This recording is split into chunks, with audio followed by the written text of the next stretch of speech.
G. Pixley nació en Chicago en el año de 1937, aunque ha pasado la mayor parte de su vida en Latinoamérica. Su niñez y parte de su juventud la vivió en Centroamérica, donde cursó sus primeros estudios. Estudió en el Colegio Bautista de Managua, donde recibió el grado de bachiller en el año de 1955. Prosiguió sus estudios universitarios en Wheaton College de Illinois y en la Michigan College en Kalamazoo, ciudad donde se casó con Jane Babcock.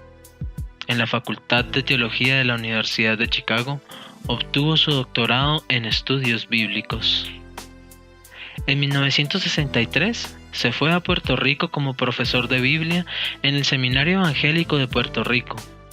En 1969-1970 fue invitado a dictar una clase magistral en el ICEDT de Buenos Aires, donde vivió 10 años con su familia.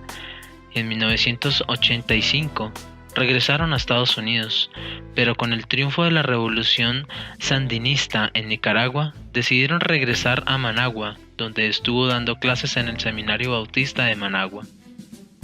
Es profesor en el Seminario Bautista de México, así como profesor de Historia de Israel en el Instituto Teológico de Estudios Superiores de la Ciudad de México. Es pastor bautista desde el año 1963. Está dentro del grupo de teólogos que se identifica como teólogos de la liberación. Su concepción de la teología la define él mismo con estas palabras: la teología cristiana tiene como anclaje al Dios de la Biblia, que es Señor de la historia, y ello implica una pretensión de universalidad. Y no es concebible que abandone este anclaje. No obstante, en nuestro tiempo hemos visto el surgimiento de teologías ancladas en realidades regionales. Existe una teología latinoamericana. Existen teologías negras y feministas en los Estados Unidos. Existe teología africana. Es conveniente, pues, buscar también las bases de la universalidad de la teología en las situaciones puntuales que vive el mundo en nuestros días.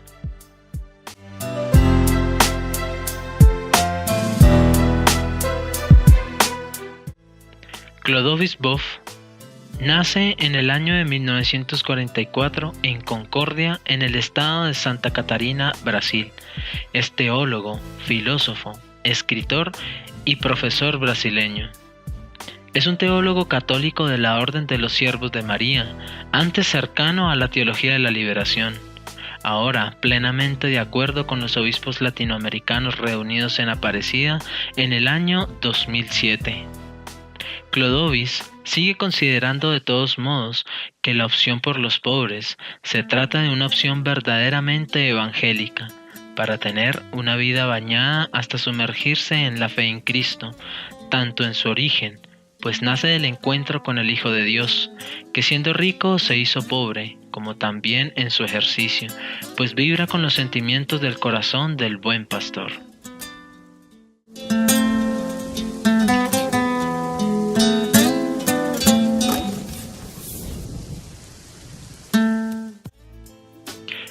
Lo primero que se debe indicar referente al texto de la opción por los pobres es la forma en que éste está estructurado. La estructura es la siguiente. El documento se divide en 4 partes. Una primera parte, la introducción, se basa en un cuestionamiento. ¿Quiénes son hoy los hombres y por qué? La segunda parte tiene un enfoque bíblico y está compuesto por 4 partes. Una primera, opción por los pobres en el Antiguo Testamento. La segunda, opción por los pobres en el Nuevo Testamento. Tercero, la solidaridad con los pobres, base de la ética bíblica. Cuarto, los pobres destinatarios privilegiados del mensaje bíblico. Una tercera parte del documento, desde un enfoque teológico, está compuesto por 3 puntos. El primero, el pobre como sacramento de Dios. El segundo, la iglesia de los pobres, iglesia de todos. Tercero, pobreza material, pobreza espiritual. Y una cuarta parte del documento desde un enfoque pastoral. Tiene 5 aspectos específicos. El primero de ellos es la opción por los pobres durante 1000 años de historia de la iglesia. El segundo, la iglesia de cara a los pobres de hoy. Tercero, los pobres y sus prácticas de liberación. Cuarto, cuestiones prácticas de la opción por los pobres. Y quinto, el futuro de la humanidad pasa por la opción por los pobres. En el presente video, se tomarán algunos de los capítulos de este texto para abordar de manera general la idea planteada por Jorge Pixley y Clodovis Boff en el texto Opción por los pobres. El texto iniciará mencionando que la comprensión de la opción por los pobres debe partir de unos cuestionamientos. ¿Quiénes son los pobres? ¿Por qué hay pobres? ¿Y cuál es el significado y potencialidad? Estos cuestionamientos surgen del esfuerzo para comprender al pobre como colectivo, conflictivo y alternativo. Posteriormente, en el desarrollo del tema propuesto por estos autores, indica que los pobres se encuentran en los centros urbanos del tercer mundo, de manera específica, los barrios populares y las zonas que son consideradas como zonas rurales, que según los autores son el 80% de la población en América Latina. De acuerdo con el texto, durante la historia se ha concebido la situación de pobreza como el resultado de la ignorancia y de la pereza de los pobres, y de igual manera, del egoísmo y de la vanidad de aquellos que gozan tener el poder para enriquecerse. Hay dos sectores a los cuales son reducidos aquellos a los que se consideran pobres. En primera instancia, los que son llamados marginados. Estos se encuentran al margen del sistema y por lo general son grupos que no son políticamente organizados, dentro de los cuales se encuentran los desocupados, los subocupados, algunos trabajadores. Pero se hace hincapié de manera especial en aquellos a los que la sociedad ha tachado como miserables, a saber, los mendigos, los niños y niñas que día a día deben asumir las calles como su hogar, las prostitutas, etc. El segundo sector es la explotación, situación a la que son sometidos muchos de los pobres que logran acceder a un trabajo. Sin embargo, su esfuerzo y dedicación en sus labores son subvalorados por un sistema económico desigual. Aún en medio de esta realidad, el pobre, que es oprimido de diversas maneras, busca una forma de liberación. No obstante, para alcanzar dicha liberación, debe superarse el gran conflicto de un pueblo no organizado. Por otra parte, la pobreza entendida como situación colectiva y como el resultado del conflicto entre pobres y ricos, consolida una visión crítica y dialéctica sobre la pobreza, la cual se entiende como el proceso de transformación del sistema a través de las personas que son oprimidas. Por otro lado, Pixley y Boff indican que no solamente se habla de una pobreza socioeconómica, sino que también se refieren a una pobreza espiritual de manera simbólica. Otras formas de pobreza se generan estrictamente del carácter cultural. De manera especial, se mencionan aquellas que se enmarcan bajo el término de discriminación, dentro de las cuales se pueden encontrar aquellas que se relacionan con los extranjeros, los ámbitos religiosos y los homosexuales. También la discriminación hacia las personas que tienen discapacidades físicas, los ancianos y la discriminación racial, étnica y sexual. La pobreza como una cuestión mundial se puede abordar de varios aspectos. En primer lugar, se habla de una cuestión funcionalista, la cual considera el subdesarrollo como una problemática de orden económico, es decir, de atraso. En segundo lugar, se habla del aspecto dialéctico, el cual entiende el subdesarrollo como un proceso histórico de dependencia. Estos dos aspectos serán precisamente los que entablen una relación entre las personas del norte y los del sur, es decir, una relación de clases en las cuales hoy los ricos se hacen más ricos a costa de los pobres. Ahora bien, para abordar el tema sobre la opción por los pobres, es importante en primera medida aclarar y ahondar un poco en el misterio de Dios y saber quién es el Dios de la Biblia. En ese sentido, lo que se debe tener claro es que ha sido Dios el que liberó a Israel de Egipto, mostrando en cierta medida una predilección por los más débiles, y es el que resucitó a Jesucristo de entre los muertos. En este sentido, Israel se origina a partir de la alianza entre el pueblo escogido y Dios. En el libro del Éxodo, por ejemplo, Israel narra sus orígenes como pueblo y acepta y confiesa como único eje fundamental de sus vidas a Dios. Este será el inicio sobre el enfoque bíblico en el Antiguo Testamento, narrando la forma en que Israel se estructura. En este apartado se hablará de 3 estrados. El primero de ellos indicará que el sujeto de liberación es designado con el nombre hebreo de Apiru. Este designa de manera particular a los grupos que existieron desde Egipto a Mesopotamia y cuya característica fundamental radica en no estar integrados a una sociedad específica, por lo que eran exentos de las leyes que regían a la sociedad de dicha época. El segundo estrado menciona que una vez implantado el monarquismo en Israel, los relatos del Éxodo pasan por las manos de escribas. Este será precisamente el inicio de la tradición yavista. Desde entonces, el Éxodo se leerá como una constante lucha para conseguir la liberación. En ese sentido, el libro del Éxodo no describe nunca un movimiento social dentro de la sociedad de los egipcios, sino que tratará una lucha entre 2 pueblos, en la que Yahvé toma partido por Israel. En el último estrado se relaciona una relectura del periodo post-exílico por parte de los sacerdotes.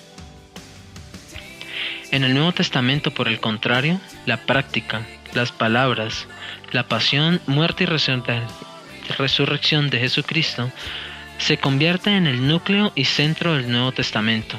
Ahora bien, la práctica de Jesús, sin lugar a duda, recae en los marginados de la época, por lo cual tendrán gran relevancia en su predicación.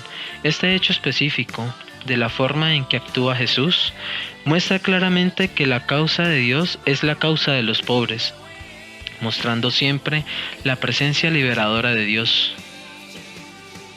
Pablo, por el contrario, no aborda la opción por los pobres de manera directa, sino que se refiere a ello en la medida en que debe abordar las diversas cuestiones que surgen alrededor de la Iglesia. Otro de los puntos esenciales que se resaltan desde el estudio bíblico será todo aquello que tiene que ver con el Espíritu Santo, neumatología y mariología. Desde la neumatología, los autores expondrán que existe una relación entre los pobres y el Espíritu, puesto que es Él el que otorga la fuerza divina a los débiles, e incluso sustentan que es el mismo Espíritu el que le otorga la fuerza a Jesús para obrar los signos de la liberación. Desde el aspecto mariológico, hay que mencionar que es María la expresión de la opción de Dios por los pobres, y así llevar a cabo su obra salvadora. Otro de los aspectos mariológicos que se puede tratar y que es mencionado por los autores es la oración del Magnificat, puesto que se relaciona con la vida misma de María y de las primeras comunidades cristianas, pobres y perseguidas, pero a su vez esta oración revela a Dios como el libertador de todos aquellos que son oprimidos. En la segunda parte del documento, el enfoque teológico, se indica que se cometería un error encuadrando la opción por los pobres solo desde la fe, puesto que el tema de la pobreza va más allá, es decir, que se entiende también desde el ámbito de la ética. Por otra parte, Pixley y Boff señalan que la opción por los pobres radica y tiene su origen en el corazón de Dios, puesto que Él, al revelarse y encarnarse, decide abajarse a la condición humilde y sencilla del ser humano, pobre. Esto queda demostrado en el Evangelio de Lucas, cuando menciona: «Y esto os servirá de señal. Encontraréis un niño envuelto en pañales y acostado en un pesebre». Es decir, que asume la condición humana de manera completa. Por otra parte, en este segundo enfoque, el pobre es reconocido como sacramento de Dios, pues la opción por los pobres es necesaria para acceder a la salvación. Pues bien, Para las comunidades cristianas, dicha opción se deriva de la fe en Jesucristo.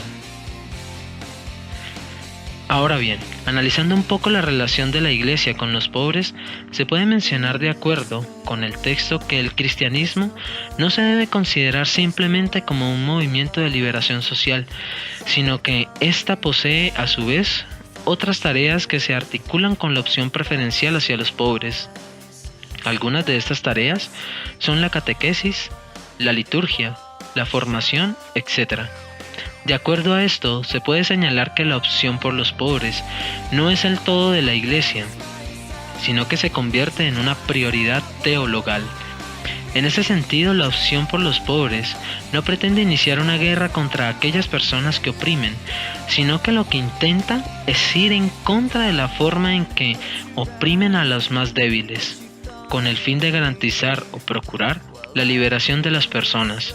Es por ello que los autores terminarán señalando que la opción por los pobres jamás es excluyente, sino todo lo contrario, lo que busca es incluir. Algunas razones pastorales de la preferencia por los pobres que inducen a la Iglesia de manera particular al servicio de los más débiles. En primer lugar, se indica que los pobres poseen de entrada el reino por heredad. Lucas 6:20. Mientras que los ricos se encuentran en la entrada fuera del reino. Mateo 19:24. Puesto que la predicación de Jesús conlleva un desprendimiento profundo de los bienes materiales. Por ello, a los ricos les costará más entrar en el reino de los cielos, pues su apego a las riquezas les impide ver con los ojos de Cristo. La segunda razón que se menciona tiene que ver más con el ámbito pastoral, puesto que los pobres en este aspecto constituyen campo fecundo, es decir, que la palabra fructifica mejor en los pobres. De manera específica, se hace mención a las comunidades de base en América Latina. El tercer motivo pastoral sustenta que la Iglesia ha de preferir a los pobres para acercarse de cierta manera a los ricos. Puebla, en el numeral 1156, dice que el testimonio de una iglesia pobre puede evangelizar a los ricos, que tienen el corazón apegado a las riquezas, convirtiéndolos y liberándolos de esa esclavitud y de su egoísmo. Con ello, lo que quiere decir Puebla es que solo a través de la pobreza se es capaz de anunciar el Evangelio, puesto que no hay apego de ningún tipo. A partir de esto, se plantea el siguiente cuestionamiento: ¿quién opta o debe optar por los pobres? En primera instancia, la Iglesia institucional, es decir, los representantes oficiales de la Iglesia, a saber, el Papa, los obispos, los sacerdotes, los religiosos y religiosas y los ministros laicos. Esto es sin duda alguna un llamado a la conversión, a un cambio de mentalidad que redefina su misión en la historia. Una segunda forma de dar solución a dicho cuestionamiento se deriva de las comunidades eclesiales de base, puesto que las personas, y especialmente las mujeres, se convierten en agentes comunitarios internos y externos, creando así una nueva forma de ser iglesia. Cabe aclarar que el llamado no es para algunos pocos, sino que también los ricos son invitados a hacerse partícipes de la causa de los pobres, utilizando su estabilidad económica para garantizar en cierta medida el bienestar de aquellos que lo necesitan. Por tal razón, se dirá que la Iglesia es y quiere ser la Iglesia de todos, pero hoy más que nunca la Iglesia de los pobres. Por último, en el enfoque teológico, se plantea la relación entre la pobreza material, espiritual y evangélica. La primera de ellas hace referencia a una pobreza real, la cual no es querida por Dios, puesto que es sinónimo de injusticia.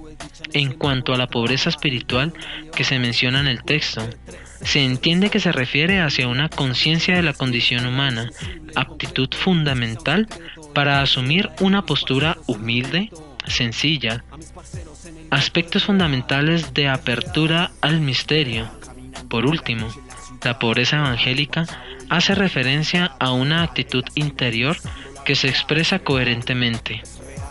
Es decir, es un estilo de vida en el cual se asume la forma en que actuaba Cristo. La tercera parte del documento se centra en el enfoque pastoral, el cual sustenta de manera sucinta que en la historia la Iglesia ha tenido particular inclinación hacia los pobres. Hoy por hoy, dicha inclinación debe asumirse no solo de corazón misericordioso, sino que se debe asociar a ello en cuanto sujetos de la historia, de entrar en la andadura libertadora de los oprimidos. Por último, la opción por los pobres, señala Pixley y Boff, es preferencial, ya que no es exclusiva, pues no está sesgada simplemente a los pobres, tampoco es excluyente porque no deja por fuera a los pobres, sino todo lo contrario. Es incluyente y abierta a todos. Por ello Puebla indica en el numeral 1215, la pastoral es una sola, la conversión y la evangelización. La claridad real en busca y cuál es la verdad real, haya el bien, real, haya el mal.